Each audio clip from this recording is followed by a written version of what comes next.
riešim problém so stánkom. Stánkar, tak sa postavil vedľa nášho stánku. Už sme to riešili aj na začiatku, keď sme tu mali stánok, že proste sa tak postavil, že sme nevedeli otvoriť okno. Tento stánkar došiel dneska, predtým ako sme my otvorili, my sme tu neboli ešte. Posunul nám bez nášho vedomia stánok a mne sa tam porozbíjalo asi nejakých 20 čokolád. Papinky ma buď dostanú, že budem strašná milionárka, alebo na prednú horu. Nič medzi. Takže tento pán nám posunul stánok a poškodil nám čokolády, takže a nechce uradiť škodu. Ste mi mali ráno zavolať, povedať mi, že sa tu stalo a aby som sem prišla. Nemali ste posúvať stánok bez nášho vedomia.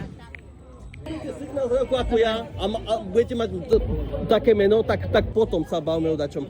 Vy ste mi posunuli stánok bez môjho vedomia a poškodili si mi tovar, veď Ale sa nechcem hádať. ani ja sa s vami nechcem Ja sa fakt nechcem hádať.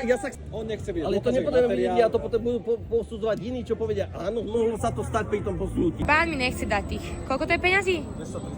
235 eur. No, takže ja tu 7 dní týždni stojím. Mrznieme tu, snažím sa, jak sa dá. Presunie mi stánok, urobí mi tú škodu a myslí si, že môže ísť len tak preč. Toto je podnikanie na Slovensku. Ale ja sa z toho neskladám, chápeš? Ja ešte furt akože som pohoda. Sú tu policajti, pán tu má takto odparkované auto, takže nám tu úplne špatí stánok, čokolády nám vyplatiť nechce, dohaduje sa tu s nami a proste ja neviem, čo mám robiť v takýchto situáciách, fakt.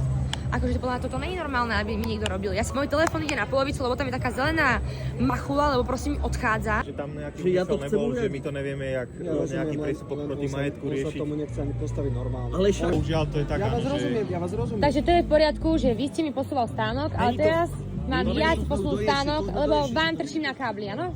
a ja som povedal, že Extrém. To akože mi robíte za to, že som žena, alebo za čo mi toto robíte, nechápem. ja